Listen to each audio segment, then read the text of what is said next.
Good evening. Welcome to the City Council meeting for Tuesday, May 17th, 2022. Ms. Hilbrick, will you please call roll? Councilman De La Garza? I am present. Councilman Crocker? Here. Councilwoman Scott? Here. Councilman Young? Here. Councilman Lofgren? Here. Mayor Bauknight? Here. And Mayor Pro Tem Solis will not be in attendance tonight. Okay, I'll ask everybody to please stand with me for the pledges, followed by a moment of silence. And I practiced all week. I got this down this time.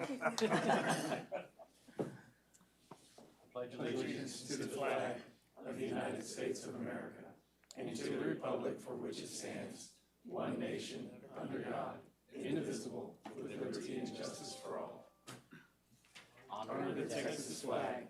I pledge allegiance to thee, Texas, one state, under God, one and indivisible.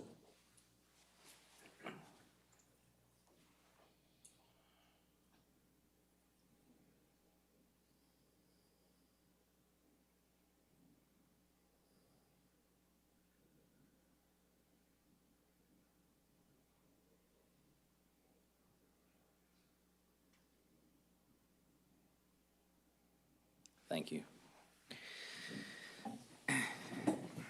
Okay, again, welcome everybody. We have a few people that have signed up to speak. If you want to speak and you haven't already, please fill out one of these green cards. And then we have election results. Good evening, Mayor and Council. Tonight we will canvass the election results from the May 7th general and special elections. Ms. Margetta Hill, the Victoria County Elections Administrator, is here tonight to present the results. Good evening, Ms. Hill. Good afternoon, everyone. I'm Margetta Hill, Victoria County Election Administrator, do hereby certify that the above is true and correct. Summary of the votes for May 7th joint special elections for the City of Victoria and accompanying pages represent the votes cast for each precinct that's within the districts. The results were placed at the dais for each of you, a copy of the results from each one, and then I have the precinct results also posted And these are online. the tapes. Okay. So in order to accept the results tonight, you, as long as no one is contesting anything or we don't need to do any recounts, then you can sign the two canvas documents, Mayor. All right, everybody all right? No comments, all right.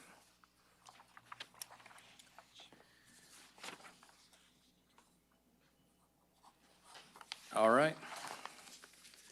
Thank you, Ms. Hill. So the next thing will be to present the certificates of election, which Mayor Bauknight has.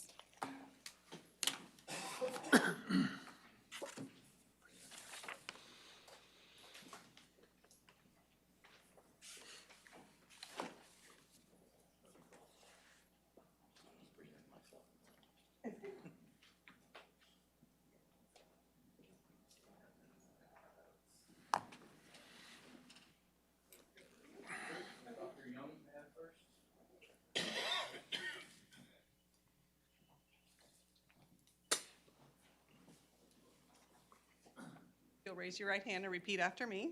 So I, and state your name, So I, Andrew Young, do solemnly swear do solemnly swear that I will faithfully execute the duties that I will faithfully execute the duties of the office of Council Member Super District 5 of the office of Council Member, Super District 5 for the City of Victoria for the City of Victoria and of the State of Texas, and of the State of Texas, and will to the best of my ability and will, to the best of my ability, preserve, protect, and defend preserve, protect, and defend the Constitution and laws of the United States the Constitution and laws of the United States and of this state. and of this state. So help me God. So help me God. Congratulations. Thank you very much.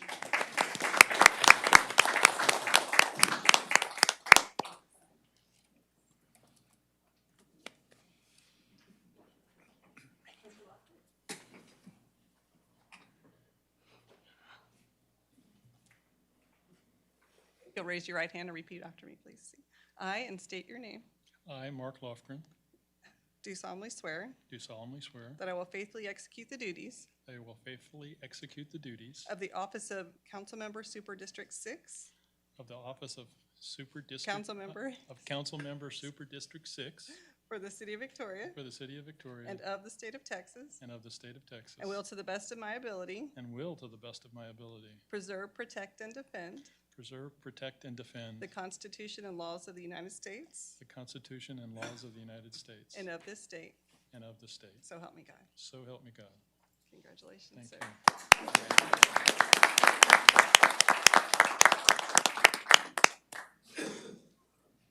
I, and state your name, I, Jeff Bauknight, do solemnly swear do solemnly swear that I will faithfully execute the duties that I will faithfully execute the duties of the office of Mayor for the City of Victoria of the office of Mayor for the City of Victoria and of the State of Texas, and of the State of Texas, and will, to the best of my ability, and will, to the best of my ability, preserve, protect, and defend preserve, protect, and defend the Constitution and laws of the United the States Constitution and laws of the United States and of this state. and of this state. So help me God. So help me God. Congratulations. Thank you.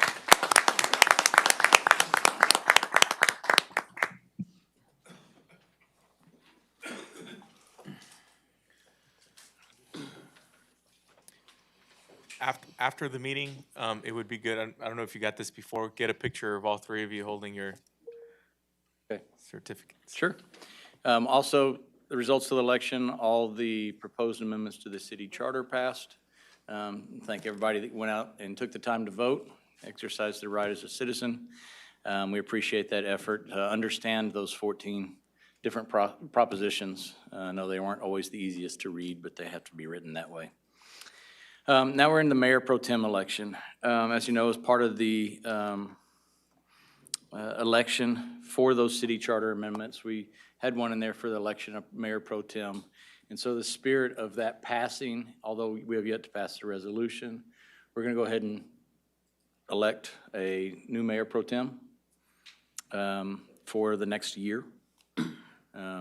And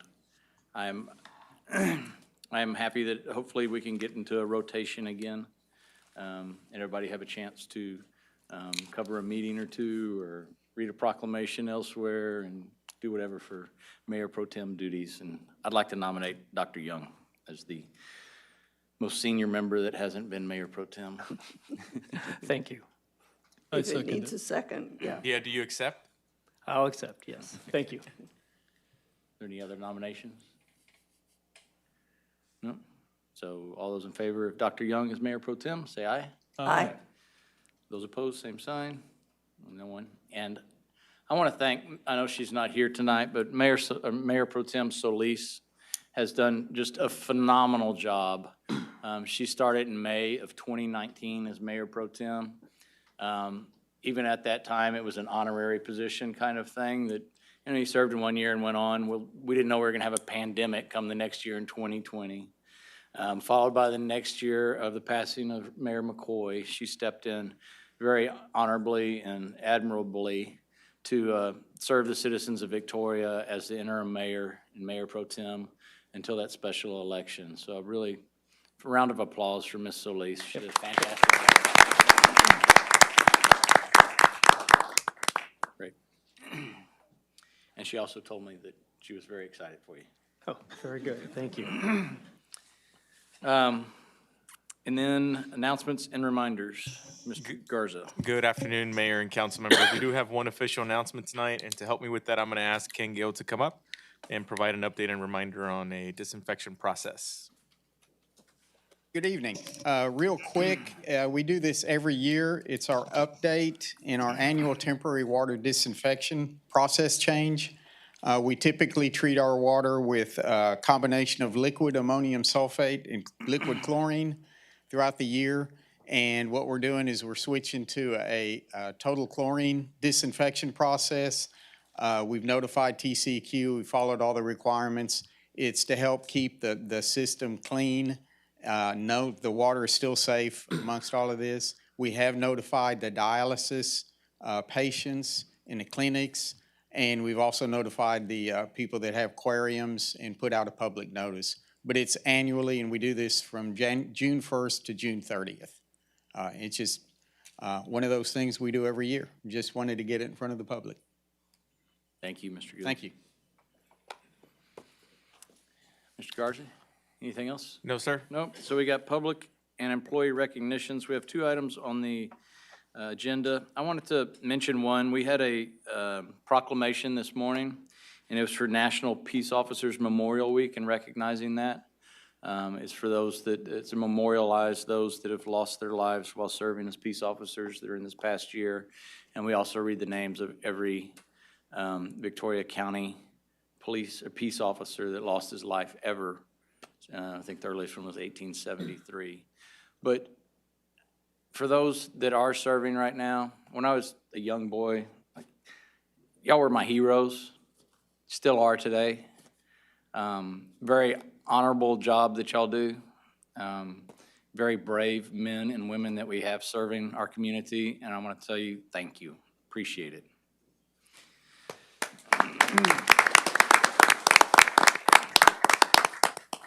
On to the motorcycle safety.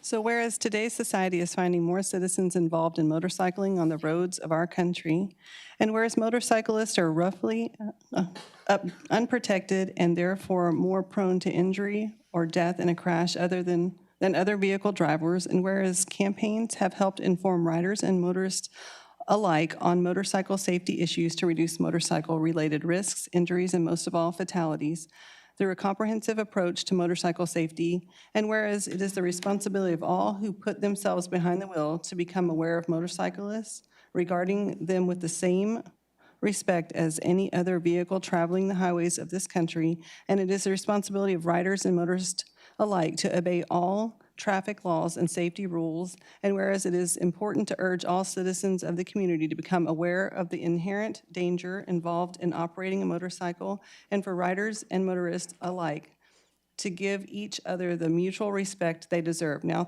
therefore, I, Jeff Bauknight, Mayor of the City of Victoria, designate the month of May 2022 as Motorcycle Safety and Awareness Month in Victoria, Texas, and urge all residents to do their part to increase safety and awareness in our community.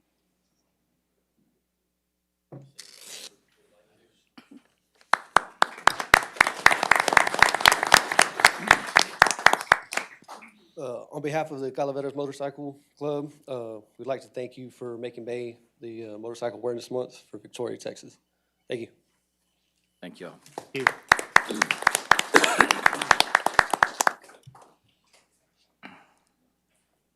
Okay, next we have the National Salvation Army Week proclamation. Whereas the Salvation Army's only business in the community of Victoria is human business, undertaken with a joy for the family of humankind, and whereas through sound, innovative, and professional services, the Salvation Army serves the people of Victoria with unshakable faith in all, no matter how desperate the situation, and views all people as people with possibilities. Whereas the Salvation Army acts on behalf of all the residents of the community with neither salvation nor any other condition prerequisite, and not expecting any thanks, yet nonetheless welcoming community support.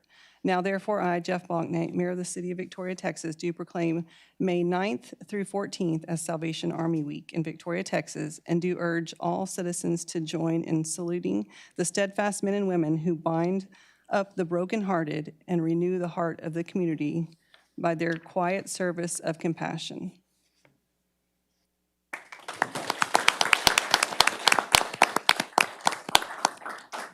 Say a few words if you like. Thank you very much to the City of Victoria, and I'm not sure who wrote that, but it was beautiful, so thank you very much.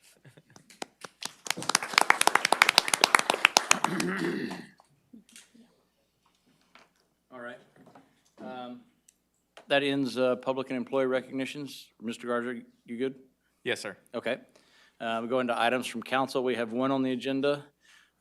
Before we tackle that one, does anybody else have any other items? Yes, ma'am. I'd like to ask Mr. Alfaro to come up and talk about the Riverside Stadium anniversary celebration coming up this weekend. Could he give us just a quick update to make sure everybody knows about it?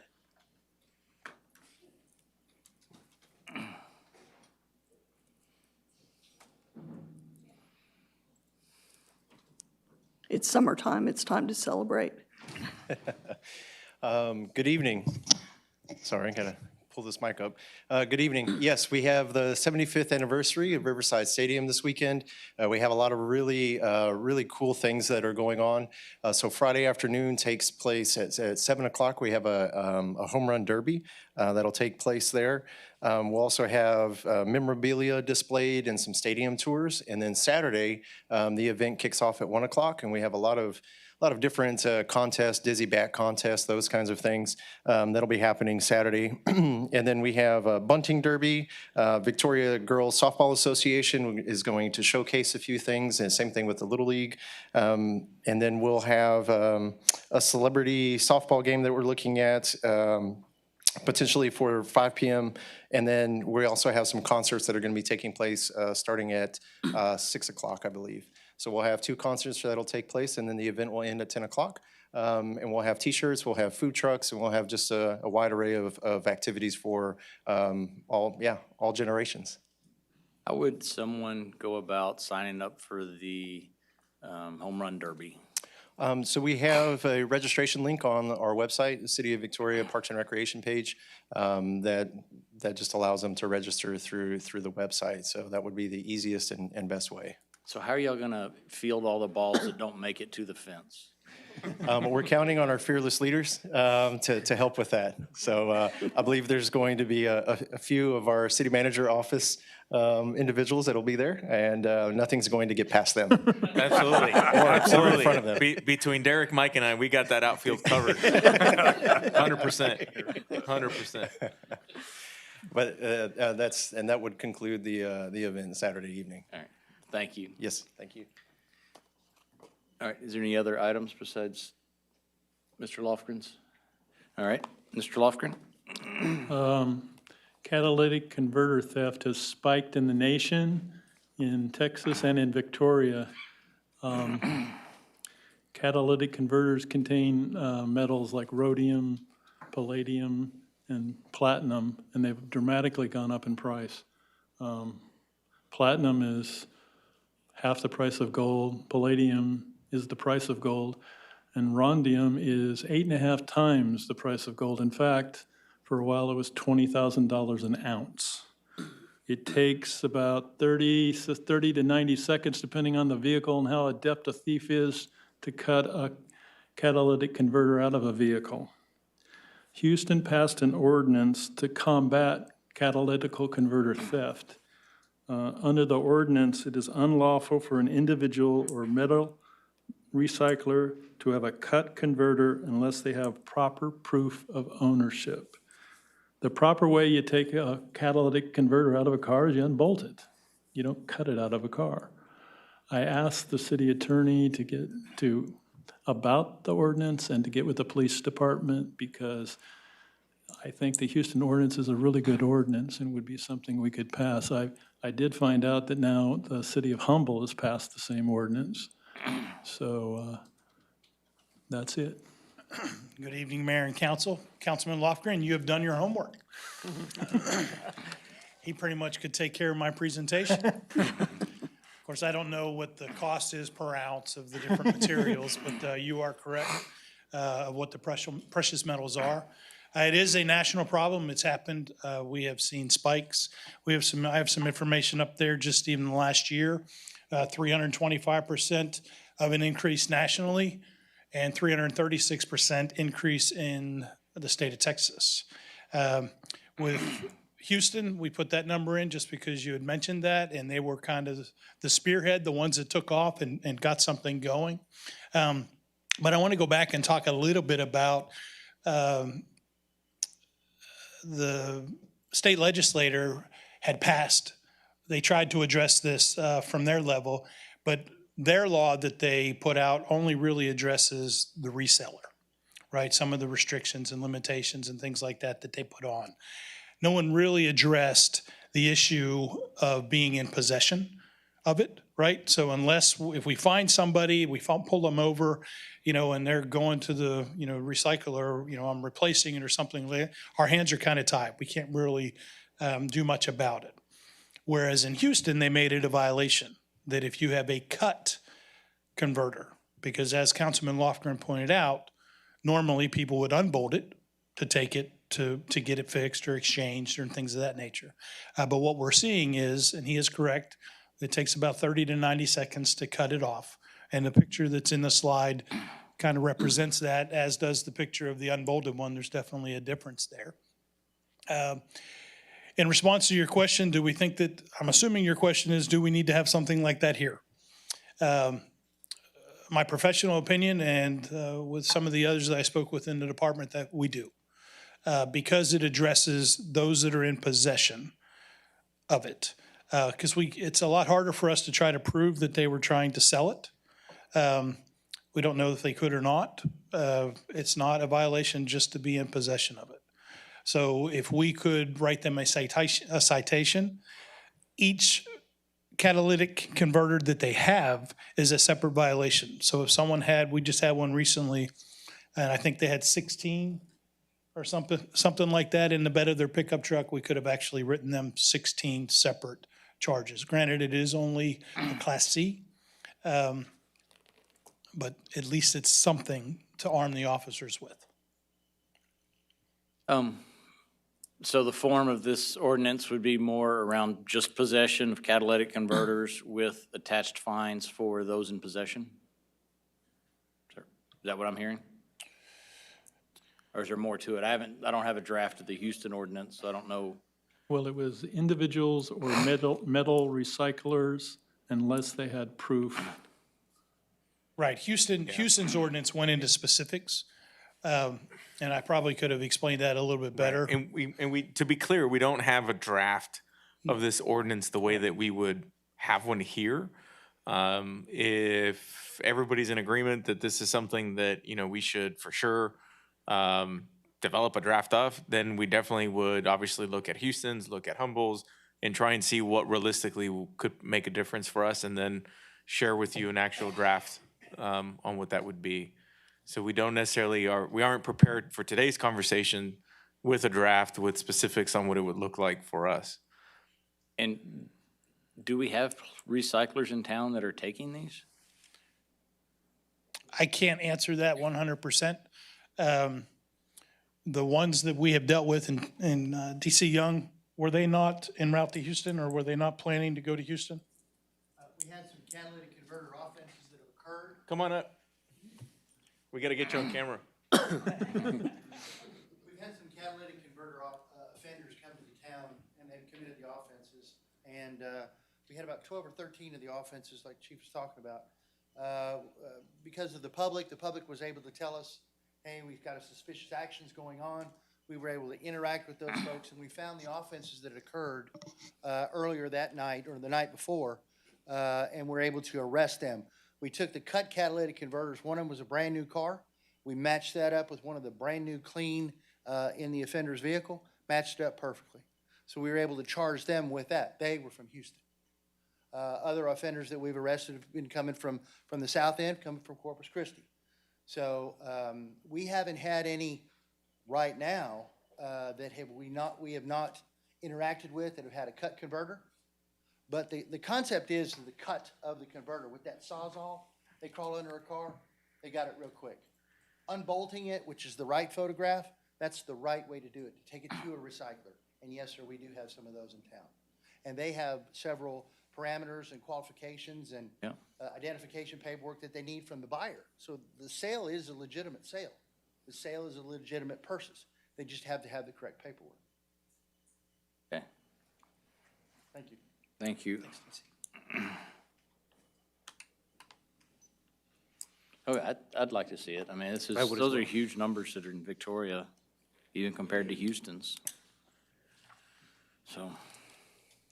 Okay. Yes. Yes. All right. We'll work on that. Thank you. Thank you. All right, if there's no further items from council, we're going to citizens' communication. We have Mr. Vandera. Good evening.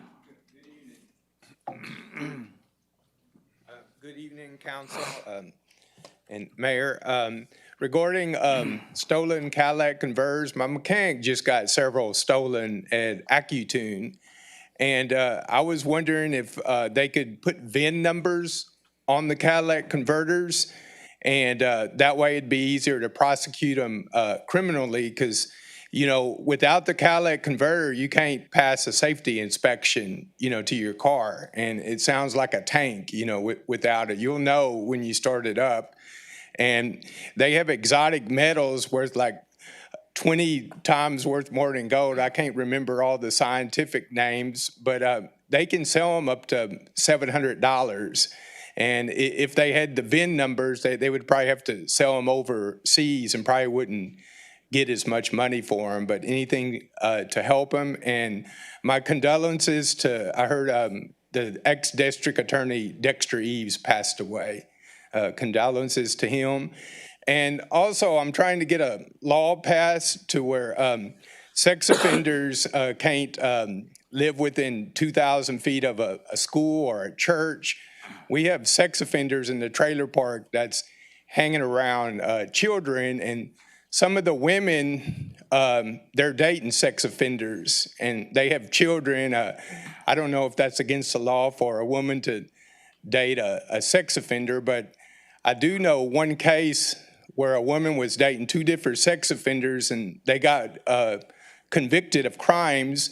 And under the laws of the parties, that woman that was dating the two different sex offenders got charged with whenever they got charged, and she got 6 life sentences in prison and stuff. But they're at the trailer park, and I would like the sex offenders, when they go to another address, to tell the Victoria Police Department or their appropriate law enforcement that they have moved. Some of them move and they don't tell them. We have a sex offender right now in the trailer park that moved, and his car is still over there. It's been gone it's been abandoned for about a year. Thanks, and have a good evening. Appreciate it. Mr. Kenneth Eller. Yes, I was the one that called you on the noise of bird dog, and it's still going on. It's a little lower, but I've lived at 1205 East Locust for 51 years, and it sure is annoying when you go to bed early at night when that vibration comes through your house. And I hope that you can take care of it for us. And the city manager. Thank you, Mr. Eller. He should know it. I tell him every Tuesday. Man, yeah. No pressure, right? No pressure. Captain Jones.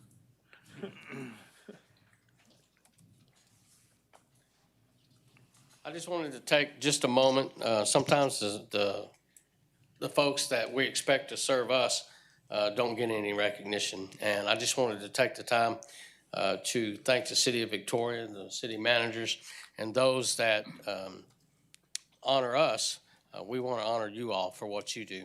And Mr. Mayor, having said that, I just want to offer a certificate of appreciation for what the City of Victoria does to support the work of the Salvation Army here in Victoria. Without, the help of and coaching and mentoring from some of our leaders, I would have difficulty in getting some things done. So thank you very much.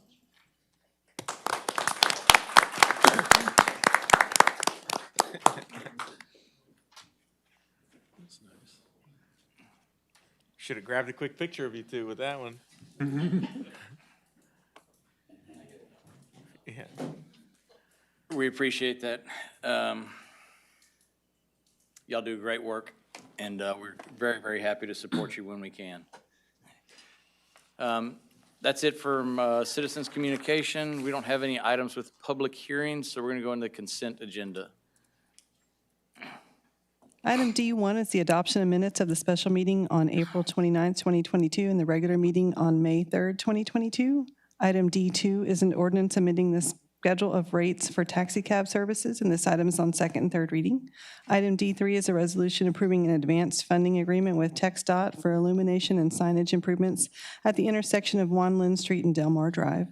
Item D4 is a resolution approving a 5-year contract for golf cart GPS services with PNC Equipment Finance for a yearly total of $32,760 and a $163,800 overall total.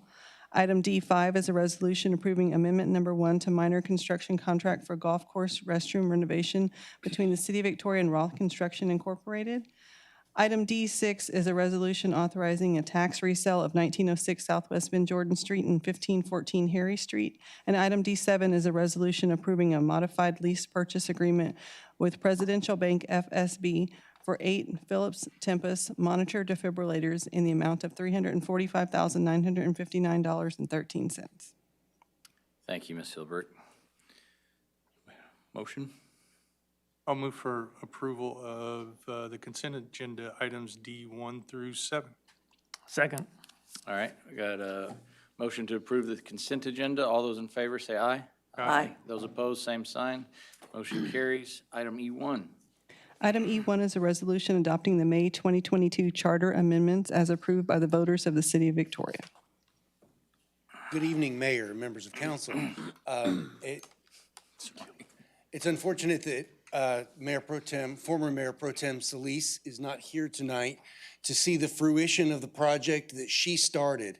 The Charter Review Committee was put together under her leadership at the time that she was fulfilling the duties of mayor. And I'm pleased tonight to see that process come to its conclusion with us recommending to you that you adopt the recommendation, the results of the election, and make those results final. A quick overview of how we got here, going back all the way to July of last year when that committee was formed and did its work through to December. January 18th, that committee made its recommendation to you, to City Council, and you called for an election of the voters to consider those 14 different charter amendments. That election was last Saturday, May 7th, and I'm pleased to report that the voters approved all 14 of the charter amendments. I think it's a reflection of the amount of work that was done leading up to that process, the amount of communication that was done to make sure that the public understood it, but it was overwhelming support from the community, from the voters who voted on those propositions. Almost all of them passed by resounding margins. Tonight, you have a resolution in front of you to adopt those recommendations or those results of the election. It's a statutorily required step in the process in order to make those changes to our charter. And so that resolution is simply giving voice to the people and making it formal and final. Looking forward from here, beginning today, if that resolution passes, those charter amendments are effective immediately upon that resolution, tonight's resolution passing. We still have a few steps to go through, but those steps will all be done behind the scenes. They will not involve reports or me standing here at the podium anymore. We will be filing the amendments with the Secretary of State to have them certified. We'll be filing them here in the City Secretary's office to make sure they are here for citizens to see if they need copies. And also, April is going to be reaching out to get hard copies printed of the charter. I've already asked for my copy. I don't know if any of you will be looking for one, but I may bring it around for your autographs. Finally, I'd like to conclude by again saying thank you to the citizens who accepted y'all's requests to serve their community by reviewing that charter in great detail and coming back with some significant recommendations for changes. You know, when we did this in 2012, we put 15 propositions in front of the voters and felt like we had done half of the work that needed to be done. And there was a long list of leftovers that we knew we would get back around to someday. I'm happy to say there are no leftovers this time. The Charter Committee recommended everything that they thought needed to be changed, and the citizens approved every one of them. So my thanks go out to Michael Atkinson, who chaired the committee, J.P. Hull, Dwayne Crocker, who became a council member halfway through that work and continued to serve in it as well, Tony Kniebel, Jeb Lacey, and Decatur Joseph, all of whom spent significant amount of time reviewing those documents. And so I want to thank each of them for their work. Mayor, I'll answer any questions there are tonight. I know this is a horse that's been beaten pretty deadly. No. Thanks for getting this done for us, Mr. Goosh. And I just want to echo thanks to that committee. It was a long process, but very well thought out and very thoughtful people that were on there, and thank you to all of them. So, motion? I move we adopt E1. A second. All right, motion and a second. Is there any further discussion? Hearing none. All those in favor say aye. Aye. Those opposed, same sign. Motion carries. Thank you, Mr. Goosh. Item E2 is a resolution appointing members to the Golden Crescent Regional Planning Commission. So, the resolution before you tonight appoints members to the Golden Crescent Regional Planning Commission General Assembly and Board of Directors. Currently, Councilman Lofgren serves as the General Assembly, on the General Assembly and Board of Directors, and Councilman De La Garza serves on the General Assembly. Both Councilman Lofgren and Councilman De La Garza do wish to be reappointed if the council so chooses, and the resolution also endorses Councilwoman Solis as the immediate past president on the Executive Board. Great, thank you. Thank you all both for agreeing to serve again, and thank Ms. Solis. She was president this past year, now becoming the past president. Been on that commissioner, that board for a long time. Mr. Mayor, I guess I have a technical question, just glancing at this. Ms. Hilbert just said that the resolution endorses Ms. Solis, but in glancing at it, I'm not seeing that. So does it need to be specifically listed? Or is there a separate resolution, or am I not looking at the right thing? I see the appointments of the two commissioners. I'm not sure that the latter one has to be that formal. I know I wrote that language in the agenda item memo. I don't believe it has to be a Right. formal endorsement. We just were including it out Right. of respect for her position. Correct. And just for general awareness of, your total involvement with the board. Yes, that does give us an additional representative on the board. We didn't want to assume that the incumbent representation on the board would remain. We know that every time that we have an election, sometimes council likes to just reconsider which boards they serve on. So that's part of the reason why we placed it as an individual item, to allow you the opportunity to have that conversation if you so choose. So someone could make a motion to approve the resolution in item E1 and endorse, E2, and endorse Ms. Solis as the immediate past chair or past president. Second. Absolutely. I'd like to make that a motion too. That was well played. Okay, all those in favor say aye. Mayor, before you vote on that, I believe They the did. resolution has blanks in it. Did we fill in the names in the blanks in the resolution? Mr. Crocker, I think it went without saying that your motion included Yes. Mr. De La Garza and Mr. Lofgren. Mr. Lofgren, and my second certainly included that too. That is That's correct. my understanding as well. Thank you for the clarity. Sure. All those again in favor, say aye. Aye. Those opposed, same sign. Appreciate your service. Thank you right. both. Yes. That concludes action items for council discussion. And Ms. Williams.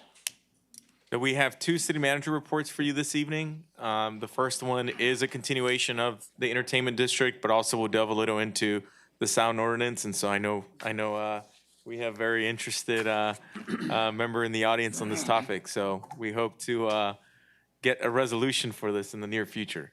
District, but we will shed some light on the existing ordinance. All right, so tonight, what I have presented to you is a few items regarding the entertainment district and the sound ordinance. The way the sound ordinance is written today, and what I proposed and how it's different in the entertainment district ordinance. After further investigation on the existing sound ordinance, section 10-22, and the proposed change, we wanted to provide an update and also postpone the second and third reading of the entertainment district as a total ordinance. And we wanted to have some more time to study the existing ordinance and ensure that both the entertainment district ordinance and section 10-22 are compatible, easy to understand, and easy to enforce. Today in my presentation, we're going to go over the existing ordinance, further explain the proposed sound ordinance with it as it pertains to the entertainment district, review discrepancies between the two. And then also, I'm going to show you a little experiment that we conducted on May the 11th. So the existing sound ordinance, which is for the entire city, breaks it up into three different variations. Residential property is at 60 decibels after 7 a.m. and before 10 p.m. Sunday through Thursday, and after 7 a.m. and before 12 a.m. on Friday or Saturday. Then you have a level of 50 decibels after 10 p.m. on Sunday through Thursday and before 7 a.m. on the following morning, or after 12 a.m. and before 7 a.m. on a Saturday or Sunday. Non-residential property is at 60 decibels, and it kind of falls in line with the first 60 decibels there. And how it's enforced currently is the measurement, the sound decibel measurement is taken from the place the complaint originates. Now, in the proposed sound ordinance for the entertainment district, it is very different. It aligns with if there is a TABC permit for the entertainment establishment, and it may use sound amplification equipment during periods of operation of the business during days and times of the day that coincide with the alcoholic beverage permit in use by the venue. When the measurement is taken, it is not to exceed 90 decibels at the point of sound mixing. So at the point of sound mixing would be very close to where the speakers are, if you will, from wherever the music is being played. That can be inside or outside. Inside an establishment or outside. And then it says, it explains that the music sound amplification for an establishment where an alcoholic beverage permit is not applicable, the music cannot start earlier than 10 a.m. and shall cease at 2 a.m. on Saturday and Sunday and at midnight during the remaining days. Then it further explains more of the TABC licensing, and then it goes into if there is no alcoholic beverage permit, sound amplification shall begin no earlier than 10 a.m. on any day and shall cease at 2 a.m. on Saturday and Sunday and at midnight during the remaining days. So some of the discrepancies between the two, again, kind of touching on the enforcement, the current ordinance, the sound measurement is taken from where the complaint originates, and then it's determined whether or not if that falls in the residential side or the non-residential side of our current ordinance, I explained it earlier. The proposed ordinance, again, takes a measurement from where the point of the sound is mixing. Another question that we brought up for consideration is if the complaint originates outside the boundary of the entertainment district, which ordinance applies. So that's something that's we're going to be taking in consideration when we're looking at sort of rewriting the entertainment district sound ordinance. And I would like and appreciate any feedback. There also needs to be a delineation between outdoor amplified sound versus indoor amplified sound. Because as you know, if you're playing music outside or having any kind of amplified music outside, the sound tends to carry. Versus if it's contained of four walls of an establishment, you would hope that it's quieter on the outside. Then again, the times are different, very different of when it's allowed and when it's not allowed based off if they have a TABC license or not.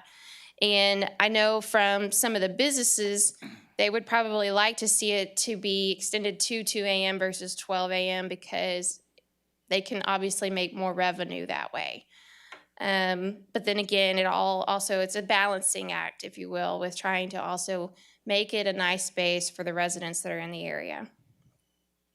Then again, the question of what is an acceptable decibel level for the sound amplification. As proposed, it's 90 dBA at point of sound of mixing versus the 60 or 50 decibels where the complaint originates. So we did a test on May 11th. There were several readings taken. There were a total of 42 readings taken during a live performance in downtown between the hours of 7 p.m. and 10 p.m. Out of the 42 readings, there were 7 times that the reading sound levels exceeded 60 decibels, which is outside of our existing ordinance. However, it did not exceed the proposed sound ordinance levels of 90 decibels. And I have a map. The next one, too fast. Okay, if you look at this map, these are where all the readings were taken. The blue ones, the blue dots, are 41 decibels to 60 decibels. The green dots are 60 decibels to 75 decibels, and the red dots are 75 to 82. There was one reading of 82.7 decibels, that's that red dot, and it was exactly right in front of where the music was being played.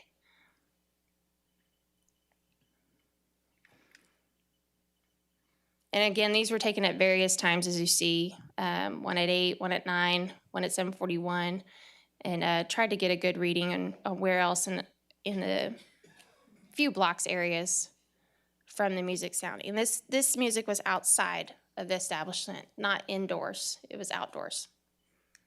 And can you go back to that slide, Sure. Danielle, real quick? This obviously brings about questions, right?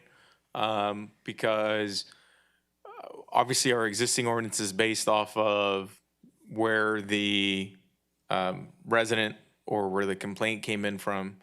And as you can tell by this exercise, unless you're practically close by or in the direction where the noise might carry, it's in compliance with our existing ordinance.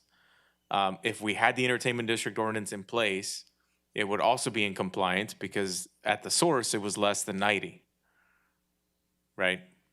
And so I think from this exercise, I think we need to have a conversation around what is an acceptable decibel reading, just generically across our community, but then also determine, does it make sense to stick to one enforcement mechanism versus having two, right? And just be consistent with that. We also intend to do a similar exercise with some of the other outdoor establishments in our community whenever they might have events, whether that's breezies or bird dogs, to also get a sense for how far does that noise carry. So for example, where you live, is it reading at below 60 or above 60, right? And it might be reading below 60, but it might still be, a nuisance, right? And so that type of exercise will help us understand, what is an appropriate decibel reading for our community, right? As opposed to what other communities might do. Isn't there a 50 reading in a residential? I thought you said in commercial it was 60, but in residential it was 50. And looking at that downtown map, it looked like a lot of that was commercial, but I couldn't tell for sure. Right. And if we're encouraging upstairs lofts. Well, and that's part of the issue, right? Is that, in the existing ordinance, it does differ, between non-residential and residential. But because that ordinance is applied based off of where the complaint is coming in from, in a community that, doesn't have zoning, right, where we have a good mix of residential and businesses in a small area, it would be difficult to be consistent with that. Just food for thought. Were any of these readings taken on a second story? Or were they all ground level? Ground level, I believe. Well, I know from experience, I have a 2-story house, and there used to be a nightclub over on John Stockbauer, and I used to be able to do the Macarena upstairs because I could hear it all the way, and it's a long ways away, but I was further up. And Right. there was nothing blocking the sound. So, and also, especially downtown, if you're gonna build lofts, you need to know what the sound's gonna sound like when it echoes on the second, second story. There's a lot of scenarios that could be played out if we continue down this path of developing an ordinance that centers around where the complaint comes in, right? Y'all can correct me if I'm wrong, but I think the existing ordinance, while it's centered around that way, I think it very specifically does identify a location on that property, right? Like, I think it's at the property line. Yeah, the current ordinance was set up to protect the receiving property. And so it's the property line of the property where the noise is being received. So if if we were talking about your house receiving the sound from a bar across the neighborhood, you're really talking about at the property line of your house. It Ground doesn't- level. Ground level. We're not talking about in a particular bedroom or in another location. Could it not be both of those situations? Is it whatever is the more restrictive, where you say it can be 90 at the point of mixing, but no more than 60 and 50, depending on where you are? And if you do cross the threshold of 50 or 60, then 90 doesn't work at your place. Sure, but now we're asking officers to be in two locations at the same time to try and detect that. Well, I mean, we I would are also- and we're not. If the complaint's coming in from a property, then that's where we're asking the officer to be. And if it's not, then it's just still a limitation at the Right. source.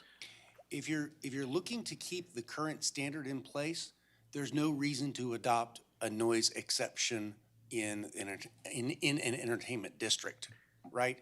The current code applies citywide.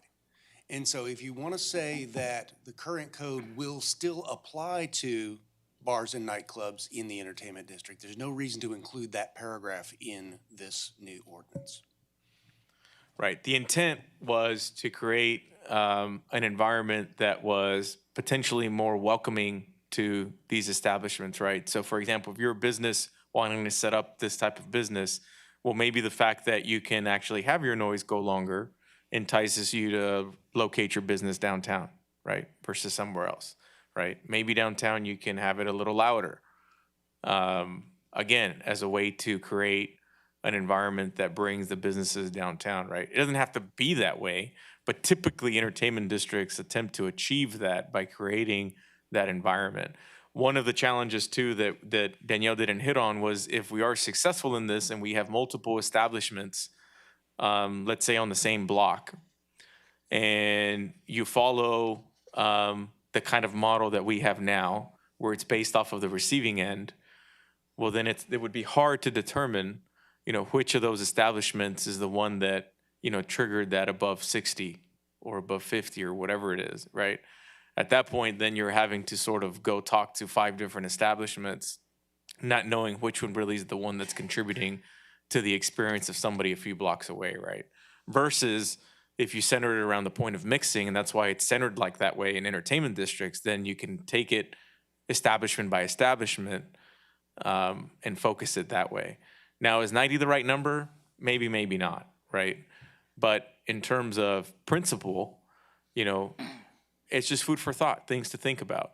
And I think consistency, would be appropriate, because one of the other things that sometimes arises, specifically in the example of Breezy's, where it's right on the line, city limit line, is okay.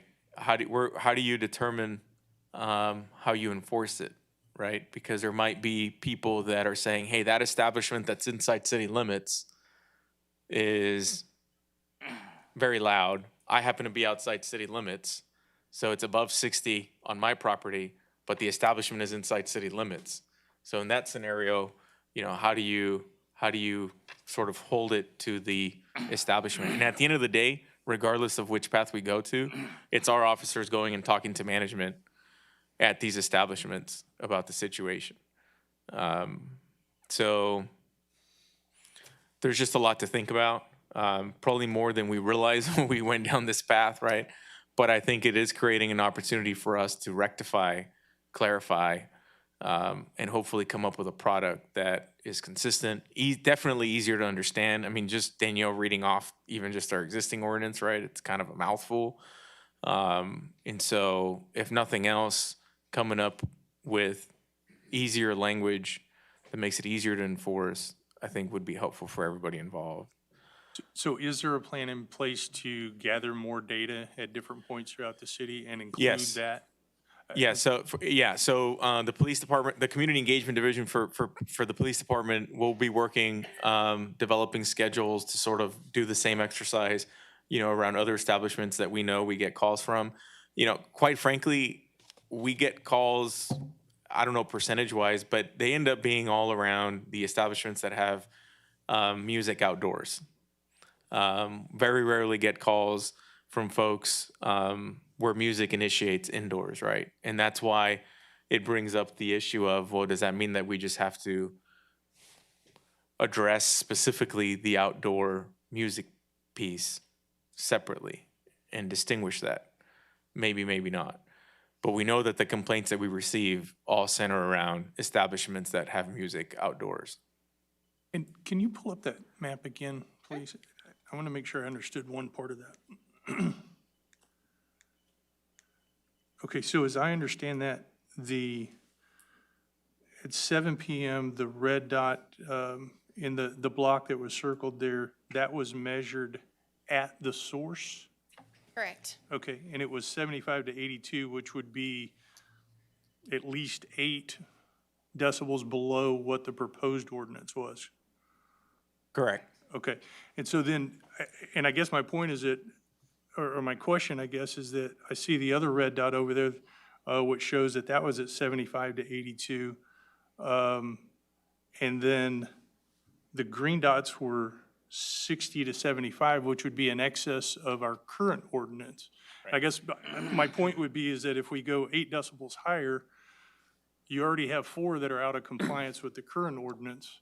And so, that causes me a lot of concern when our downtown master plan is we need to bring in residents.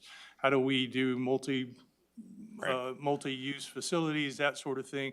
We know that residents are going to drive other businesses, but the feedback that I've gotten from constituents is, look, we can live with kind of what's going on now.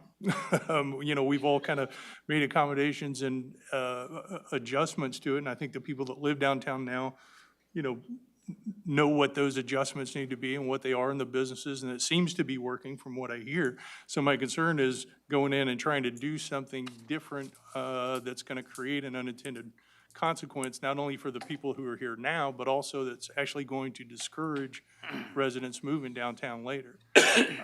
So I think we definitely need to look at some more data on it. And we observed the same thing, which is why I made the comment that maybe 90 is not the number, right? Right. But one of the things that would be helpful, though, as we collect more data and as you also absorb it all, is, to Thomas's point, is there even appetite to transition to a source model, even if it is just an entertainment district? And if the answer is yes, then we would ask, well, does it make sense to change to a source model throughout the entire city, just for sake of communication, simplicity, enforcement, you name it, right? So anyway, it's just a lot of things to think about. Well, before we go there, would you give us a brief, what is an entertainment district? Because at the last meeting, I didn't get the sense that we were talking about blaring outside music. And so I'm not sure I'm understanding what an entertainment district is. What I'm hearing today, it's certainly not what I thought it was. The intent of the entertainment district in establishing one was to try to encourage more nightlife and entertainment in a centralized location. Which was consistent with a recommendation from the downtown master plan. Absolutely. Right. And does that, by definition, mean outdoor concerts? There is a special event component in the ordinance proposed as a total to try to encourage more special events in downtown and activation of downtown, because that was also recommended in the master plan. The majority of the elements that we've included, clearly not all, right, the noise aspect being one of them, but the majority of the components that are included in the entertainment district are really things that we already do today. Mm-hmm. Shutting down streets for festivals, right? Things like that, right? One of the opportunities that exist by establishing an entertainment district is the marketing and branding aspect of it. And so by having an entertainment district, we're able to market a brand, we're able to market an area as a recruitment tool to try and get folks interested in establishing this establishment in the downtown area, right? So think of it as a marketing branding tool, right? But also think of it as something that is intended to create an area that could have a variety of different of these establishments in place. And we took the verbiage from a combination of different entertainment district ordinances that we saw in other cities. You know, the way that we have it now with the 90 and the source, that's a very common approach. Even in citywide related ordinances, just from my personal experience, it's typically centered around the source. The fact that our ordinance changed well, I don't know if changed from that regard, but changed in 2015 to take an approach that's centered around where the complaint is received, that's not as common as having ordinances that center around the source. So we didn't realize all of these different nuances that would arise by us proposing what we proposed. And hence why we're here today talking about it.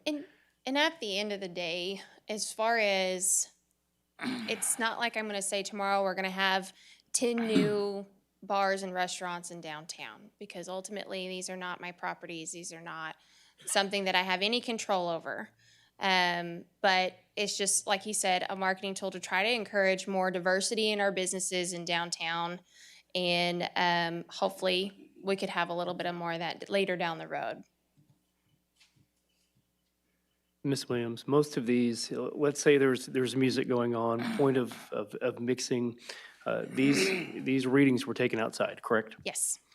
So most of if there were people in lofts or in businesses, most of them would be indoors behind other walls. Mm-hmm. So it goes to say that that's probably even a less reading from that standpoint. My phone died. I'm not an audiologist, but was looking up decibel readings and equivalents, kind of like Mr. Crocker did the other day. Right. If I recall, 50 is like a dishwasher. I think 40 or 50 was a conversation between 1 meter between two people. So when we talking about these numbers, you know, what is 60? What is 50? I mean, they're thrown about, but we don't really have a reference of what that is. And so I think it's important that everybody has an understanding.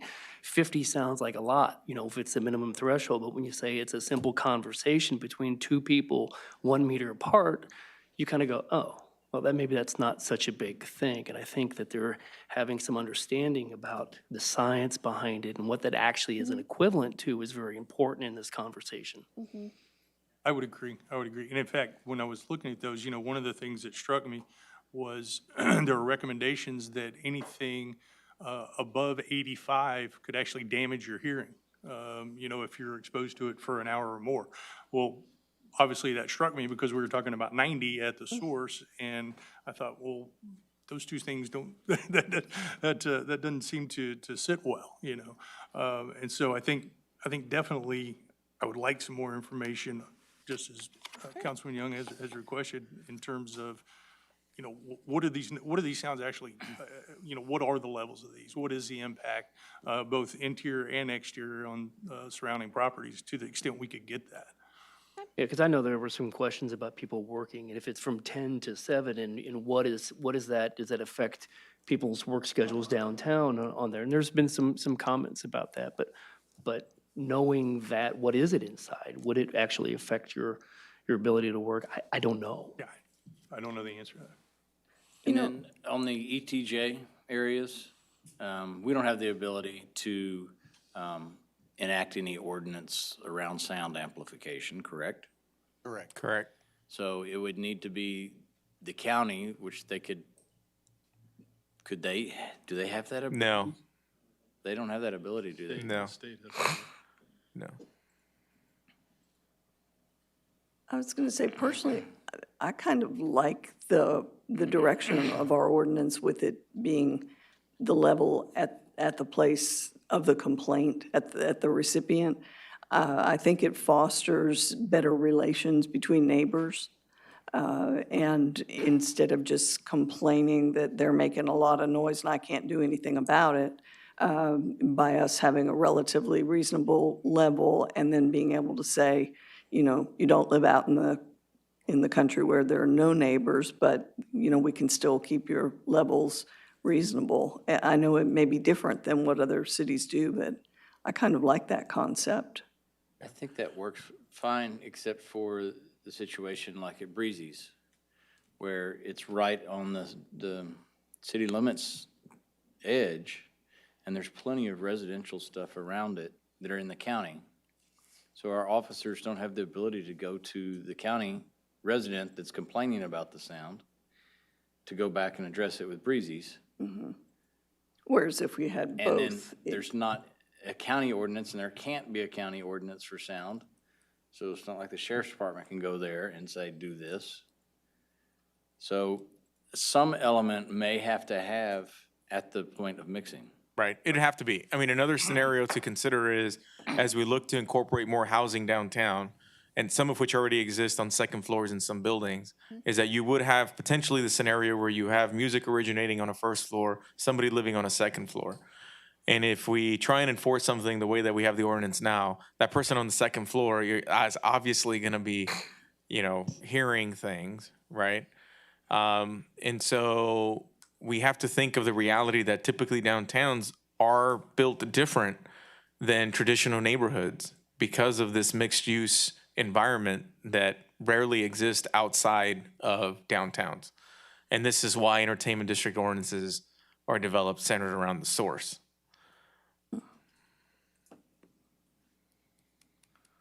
All right, do y'all have enough direction to gather more data? Well, for now, More we'll data gather to look- more data, right? I know it might appear like we're overcomplicating the issue, but I think all of these things are important to be just clear in the different scenarios that it creates.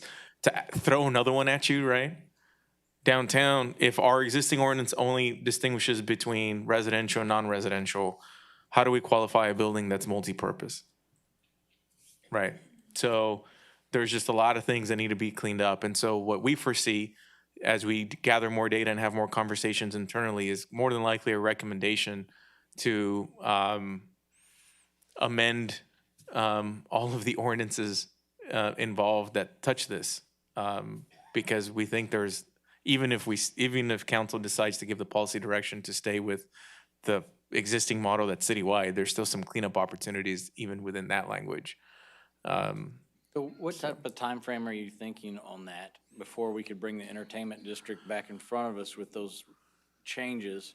Or should we just go ahead and adopt it and take out the sound one for right now and then clarify it in cleaning up our other sound ordinance?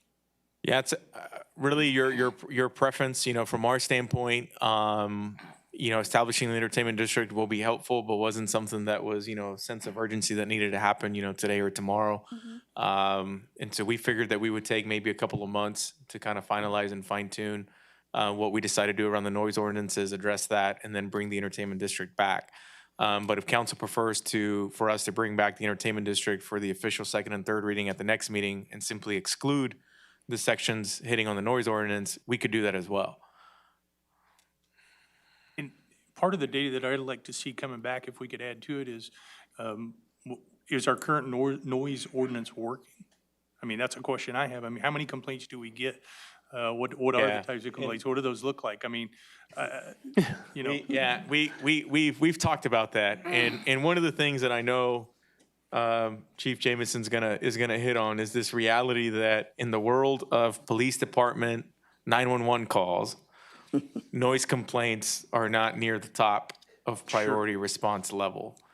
And so, as an example, you know, the mayor had provided a very specific instance that occurred at Breezy's, and when we pulled it up, you know, it took our officer 20 minutes to get there because there were just higher priority calls that they needed to respond to, right? And so I think there needs to be a expectation management, you know, around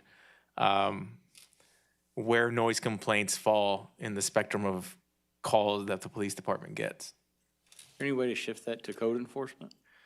Would love that. I could feel Julie. Well, code enforcement isn't a 24/7 operation, right? And the majority of the complaints happen at night, and we don't have code enforcement officers that work at night. So unless we wanted to convert code enforcement to a 24/7 operation, which we wouldn't recommend, Julie's shaking her head. it just wouldn't. Yeah. Sorry. No. Yeah. Yeah, there is, we pulled, we have a number of establishments in town that have live entertainment. And we pulled calls, was it all of this past year or to year to date? Year to date. And I believe that we had a total of 150 complaints that we received, and they were various. Bird dogs was number one. That is an issue that we've gone and contacted management and things of that nature. We have decimal meters in each of the patrol cars, and they can go out and actually take a reading. But one of the problems that we run into, as happened with yours, with Breezy's, is because it is a low priority call, the call may come in at 10 or 11, and by the time the officer can actually respond, it's 11:30 and the music has stopped. It doesn't mean that it wasn't a violation then, but we didn't witness it, so therefore no enforcement action can be taken. We have, as the city manager had mentioned, where we have some operations, we have community engagement that is involved, and they're going out and contacting some of the establishments. The officers have done a good job in contacting management, getting them identified, letting them know that there's a number of complaints that we received. But we're also going to try a different approach with our community engagement, John Turner and Adam Banda, to go out and see, hey, can you work with us? We don't want to come out and actually have to take enforcement action, but we're going to have to if you don't comply with what's going on. So that's kind of the approach that we're taking. I know that the community engagement is going to Breezy's and Bird Dogs, I believe this week, in getting a calendar of events. Because one of the issues that we were talking about earlier with the test that we ran, we don't know when they're going to have an event or not. This past weekend, we looked at it, and one of the establishments was closed, and the other one didn't have live entertainment that week, so we weren't able to run the test. And again, not an audiologist, don't even know one. What do you do with bass? What do you do with what? Bass. Bass? Yeah. Good question. One of the issues, the decimal meters themselves are so sensitive that you actually have to shut the car off, turn off your, police radio and things like that to get an actual sound. That's how sensitive they are. I know when DC Young did the test, and he did it for the first 2 hours on May 11th, he was getting, do you remember what readings you were getting? I do. They were ranging from all the way from air conditioner units from the side of the houses in the middle of the street, people having a conversation, the variety of the police radio, the air conditioner in the car. So basically, I had to stop in the middle of the intersection, stick it out the window to get the reading. So it was, if you go 3 or 4 blocks over, you have a church that actually blocks some of the reading, the noise from that. So you're not going to get it through that building. So it was just a random, basically where all the dots are. But when I went right to that patio, that was my highest reading, right at the very beginning, right at the source. So, yes. But Mr. Mayor, if I can weigh in on your question about the bass note of the music, the bass sound is going to trigger a decibel meter the same way that a cymbal or a hi-hat will. Decibels are sound pressure levels. This is just a measure of how much energy is in the air. And certainly that bass sound will trigger it just as much as another level will. In fact, if you look at the way our code is written, it's referred to as dB, and then in parentheses is an A. I think ours is dBA. The A scale versus the B scale weights the different elements of the audio spectrum differently. And at the time that we adopted this, now it's been 7 years ago, I know that we looked at the different versions of the scale that were available and which one was more likely to pick up the sounds that are undesirable by the residents. And so some of that does get taken into account in the ordinance that currently exists. Thank you. Allison, that's some big shoes to fill. I mean, that was regular Cliff Clavin right there. Well, to sort of wrap this up, if council doesn't have any more questions or feedback, Yes, we'll Danielle's gone past her 15 minutes. We'll continue. Yeah, we'll continue to study the issue and continue to have conversations internally and go from there. Again, if council prefers to bring back the entertainment district and simply exclude the noise ordinance, just let us know, and we'll do that. But in the absence of that direction, we'll continue to look at this issue and simply delay the entertainment district. Thank you for the feedback. Okay. My presentation was supposed to be the long one. Man, no joke, tough crowd today. All right, so next item, quick update on our CIP program. I'm not gonna overdo it with talking to you about it because this is obviously something we talk about on a quarterly basis. So hopefully you're familiar with the program. But I do wanna just high level remind you and for the viewing public on what we consider a CIP, where we are in terms of funding it, and of course go through the highlights of fiscal year 23. You have in front of you the draft copy of the fiscal year 23 edition or version of the CIP program, which runs now from fiscal year 23 to 26. And then I'll hit a little bit on next steps. We're all familiar with this. CIP is simply a tool that we use to try and proactively lay out our priorities, our projects, and more importantly, we use it as a financial tool to help plan out when we issue debt, how much debt do we issue, and just how we spend our money. One of the things that we've attempted to do over the last couple of years as a quick refresher is formalize the CIP process internally a little more to accomplish a couple of things. One, be more inclusive and not have a CIP that is strictly centered on infrastructure, but also incorporates some quality of life items, but also is more consistent with not only our 2035 comprehensive plan, but consistent with all of the other master plans that we have recently adopted. At the end of the day, we could probably all agree that it would be pointless to expend the money and the time to develop any of these master plans for them to just sit on a shelf, right? We want to have a CIP that slowly but surely incorporates those initiatives into the fold. So having this roadmap is important for us. One of the things that I know is always a question is around, how formal is this program? And as we discuss, often discuss, is that it's a living, breathing document. But even though it's a living, breathing document, doesn't mean that we can't be organized enough with it so that the majority of it can be accomplished the way that we envision it being accomplished, right? And I'm not going to walk you through the history of just the way that we approach the CIP in the past, but I feel very confident that the way that we approach now the CIP, it putting us in a position to follow through with what we're committing to do in the CIP while creating some flexibility to add things that might arise. Now, some of that is obviously due to the fact that we just so happen to have debt capacity that is opening up over the next few years. That obviously is a blessing for us to have that level of flexibility and that level of confidence in the CIP. So that certainly doesn't hurt the cause. But nonetheless, things are falling in line for us to achieve that. One of the other things that we've discussed as well is moving away from this 5-year CIP window to a shorter term window.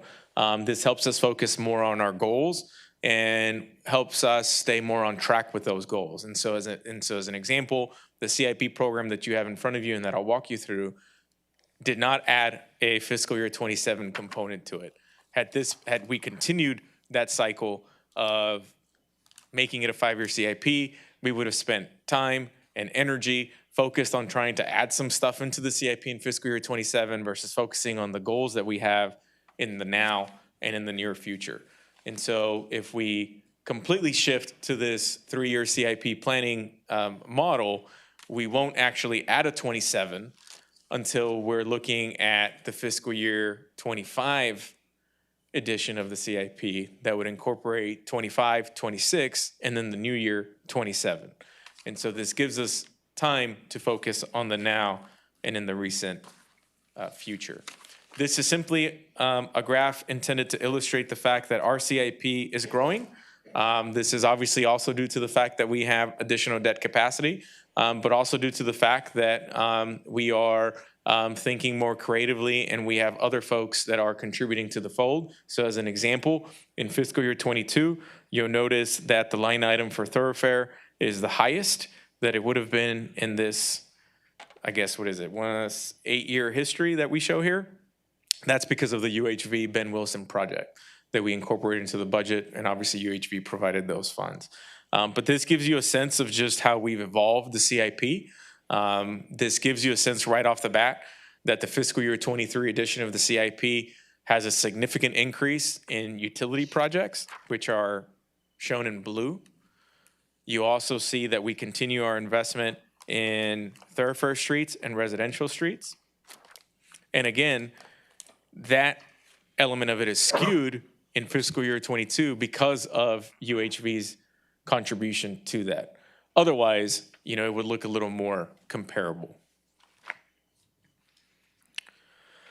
I'm going to walk you through some of what big picture is included in the CIP program and then specifically hit on fiscal year 23, since ultimately the intent of today is to get some support from council on the upcoming fiscal year 23 so that we can take that and officially incorporate that into the draft budget that we'll prepare and distribute in mid-June. And then obviously have our budget workshops at the end of June. But I want to start off talking about streets because I know that this is a very high priority item for you and the general public. And I know that we spend a lot of time, at least in recent history, focused on other elements that aren't streets, whether that's parks, whether that's downtown. We just spent some time talking about an entertainment district. And so we want to remind you and remind the public that streets remains the #1 issue at the forefront of our minds, to the point to where the current 5-year planning window of the CIP, which runs from fiscal year 22 to 26, includes an increase of 50%. That's our goal, to include 112 miles worth of streets being addressed in that 5-year window. The previous 5-year window addressed 75. For context, we have over 326 miles of city-maintained streets throughout our community. If we were to add those 2 5-year planning windows over that 10-year period, we would have addressed and touched close to 60% of the streets in our community. That's a big deal. That's something that I feel we could feel proud of and hopefully do feel proud of. It's obviously impossible to fix and address every single street, right, in 1 year. But we're headed down a good path of addressing close to 60% of all of our streets in a 10-year window. That's huge, that's significant. And so to give you a sense of that, you'll see that fiscal year 22 included 16 miles, 23 included 18. The previous average was 15. And in the outer years of this planning window, which I won't necessarily spend a lot of time on, but that'll include fiscal years 24 through 26, that increases dramatically. And so you'll hear me talk a little bit later about the need to talk about the resources that we have at our disposal, specifically within our engineering and CIP division, because we're embarking on more projects and a higher volume than we have ever before. And so if we want to be successful in that, we're going to have to look at our resources centered around the implementation of that. But again, streets remains a priority. This here summarizes just overall the remaining 4 years of this planning window, which run from 23 to 26, and what all that includes and the variety and the different funding sources. This is simply intended to highlight a couple of things. One, the total, which is $124 million. If we were to incorporate fiscal year 22, that total would be in excess of $150 million. So that is a substantial 5-year CIP in itself. The other thing to note too is that we obviously are very diverse with our funding sources in order to be able to achieve this. Of course, the bulk of it centers around our general fund, of course, the issuance of bonds, and the utility fund. But there is also the inclusion of a few other funds. I will hit a little bit on the one remaining, or a couple of the items that are still remain in the CIP associated with grants, because that is something that we continue to focus on, and that's part of the reason why such a high increase on the utility side of the CIP. But again, this is intended just to show the diversification of the funds. You can obviously take a deeper dive in your notebook. But as mentioned, I want to focus on fiscal year 23 because ultimately that's what we need to decide on this summer. Fiscal year 23 alone is a program of over $40 million. This obviously includes residential streets, thoroughfare streets, utilities, as mentioned. It also looks at continuing the street lighting program that we started this year to enhance that. And I have a few future slides that'll hit on some of these other special projects within this. But again, a diversified program for fiscal year 23, and the takeaway here is that for fiscal year 23, we're recommending a little above $41 million in CIP programming. I won't go through these in detail because I have a better slide with a map that I think you'll appreciate a little better. But very quickly, the residential street program includes a little over $4 million. That's a combination of now mill and overlay and seal coat, and I'll walk through that in another slide. Thoroughfare streets, sometimes we refer to them as collector streets as well, but we continue to invest in those. I mentioned the street light project, and I mentioned the continuance of the utility program. Speaking of utility projects, this is a list of projects that total the over 20 million, which is a significant increase. And you'll notice, and you'll see it better in the map here shortly, that we are tackling some neighborhoods, Tanglewood being one of them, as well as Bon Air and College Park. Those are pretty large projects that necessitate that utility infrastructure be replaced. You'll notice an ASR project on there. That's the grant project. So that's over $4 million just for ASR number 2. We are planning on going after a grant this year that we feel fairly confident we'll be able to receive to help with the ASR. Well, number 2 that we want to chase after. And so we have that match incorporated into the CIP. And again, I'll have a few slides hitting on these other remaining items. The residential street program, as mentioned, this specific piece simply only includes a seal coat in the mill, thin overlays, and so we've kind of mapped that out. You'll hear later me mention that in July we expect to receive the report that's studying the subbase of these streets, and so that'll confirm whether these streets can take a thin overlay or not. Worst case scenario, we'll make those seal coats the way that we changed a couple of streets this past year. Again, it doesn't eliminate or remove the street from being addressed next year, but it might simply change the application and the method that we address that street based off of that report. On the thoroughfare streets or collectors, this kind of hits on that a little bit. And so this also delineates what are complete reconstructs versus mill and overlays. I'll let you look at that for a second. It includes Nursery Drive, Dairy Road, Magruder Drive, Lingle Lane, Spring Creek Drive, Country Club Drive, and John Stockbauer.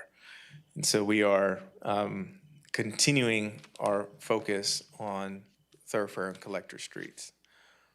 And it goes without saying, I know I mentioned this at the Rotary lunch earlier today where I spoke at, but the inclusion of mill and overlay into the program is making a big difference in helping us make this dent on streets, because mill and overlays are less costly than reconstructs, but the product and the end finish looks the same for everybody involved. And so that's been a huge benefit for our program. Utility projects, this kind of just shows where they're located around town. I mentioned Tanglewood, Bon Air, College Park, the ASR well, Country Club Sanitary Sewer Project, Lorenz Street Water Line Replacement, and we are beginning a 10-year program to replace our water meters. They're reaching their end of life, and so we know that we need to start replacing those. And so you may recall from Gilbert's presentation at our last quarterly workshop, we're incorporating $500,000 into that program, and we envision doing that for 10 years so that we can slowly but surely replace that meters. That will provide an opportunity for us to also look at new technologies there that might enhance residents' abilities to keep track of everything and help us as well. So that'll be a neat program that it'll take 10 years, but we got to do it slowly but surely. Drainage, this is one of the recommendations that came out of the drainage master plan that was adopted last year. I know this Lone Tree Acres area has been talked about for a few years now. It initiated as a street project, and then it turned into a drainage project for just the neighborhood. Then the drainage master plan said, hey, wait a minute, we think we can actually make this a larger project to be able to not only benefit that neighborhood, but also benefit that area as a whole and help potentially get some of this land to a developable stage versus right now them not being that. And so we are now accounting for the larger scope of this project. We have intentionally withheld on the streets piece, but we'll get there. But this is an example of a project that we've included stemming from the drainage master plan into the CIP. This is another example of a project that we've incorporated into the CIP stemming from a master plan, of course, this being the downtown master plan. So we include the close to $2.5 million in the CIP to get the ball rolling with the construction aspect of this. Of course, council at last month approved a engineering contract with Friese and Nichols, and so they're currently working on that preliminary design. And so we anticipate getting the findings of that in time by August, so that, you know, as we finalize the budget and the CIP program, we know whether that 2.5 is sufficient to achieve the objectives, or whether we need to reduce scope or just figure out whatever we need to figure out once we have more information. So that'll be very helpful for us over the next couple of months. But for now, $2.5 million in the 23 CIP for the De Leon expansion. This was also a timely project because, as you know, in 2024, we celebrate bicentennial. And so this was a project that we want to try and complete in time for that celebration and in time for the events that we plan to have in downtown that year. Also, the CIP, not only in fiscal year 23, but in the outer years, officially incorporates a long overdue project, which is a public safety building. Long story short, the 2018 version of this, you know, was an over $60 million project that was going to be much larger in scope, much larger piece of land in terms of the acreage that the project takes up. We rehired the architect, went through that process, and got it down to one building into a proposed budget of close to 25 to 30 million, just depending on what the design looks like. And so this CIP, specifically for fiscal year 23, incorporates close to 3.5 million, which will account the money to acquire a piece of property, but also officially kick off the design contract with the architect so that that design for the facility could take place during fiscal year 23. This facility would house the police department, municipal court, fire administration, and 911 dispatch. This facility would consolidate close to 7 facilities that both departments use across our community into one. And so this will definitely not only provide a better space for the police department, which is long overdue, but also hopefully create a synergy that currently just doesn't exist. And I don't have a separate slide for this, but in your book, you'll see that in fiscal year 24, we've also incorporated $15 million on the CO side for the building, and we also plan to work with VS3C to fund $10 million for an initial total allocation of $25 million into the CIP for the construction of this building beginning in fiscal year 24 once the design is complete. And obviously, as we go through the design, we'll be able to tweak as we go, and we obviously go through this process every year. And so as we get closer to developing the fiscal year 24 edition of the CIP, will be, if we need a tweak, we'll tweak, and we'll just address that as they come. But for now, this is in there. And I can tell you that everybody in the police department is very excited about it. They actually can't believe it. They've even told me they won't believe it until like the door opens, right? So we'll see. Yeah, shaking his head because he knows it's true. They won't claim victory until that sucker's up, right? Yeah. Anyway, so that's just a brief recap of the overall CIP and specifically the fiscal year 23. As I said, you have the notebook that actually takes you all the way through fiscal year 26 if you're interested in viewing the outer years. Again, our focus is the fiscal year 23 since that's what we need to complete this summer. A couple of things that I've already alluded to over the course of the next couple of months. We'll, of course, continue to receive your feedback. We will propose a new staffing model for our CIP and engineering division to ensure that we can properly implement the CIP that you supported. And that might have some implications on just the funding aspects of the CIP, but we'll talk more about that in June. We also, as I mentioned earlier, expect a report on the sub-base conditions in July that may alter what application we apply to streets. And there's a couple of other things that are also lingering that may potentially impact ultimately what the CIP is in August. But this is where we are now, and happy to answer any questions that you might have on the CIP. And I just realized that I forgot to mention that we also incorporated in fiscal year 23 the design, pre-engineering design for North Street and Guy Grant to help us gather more information as we develop the outer year editions of the CIP. And so that's consistent with direction from council that those two thoroughfares would be the ones that we focus on next. I really like the layout of the report. I don't know if I've just gotten used to it, but I think it's that you've made a lot of changes in the presentation. It's very easy to follow. I'm talking about the book. This book. Thank Yeah. you very much. Gilbert, Mike, Ken, Todd, who no longer is here, he played a role when we initially made the switch to this setup. Really, they deserve all the credit. I'm just the messenger. But they spent a lot of time working on it. So thank you, guys. Thank you, Mr. Garza. That's all you have? Yes, sir. Okay, we're adjourned. Thank you. No need for executive session. Yep. Oh. Yep, sorry. Congratulations once again.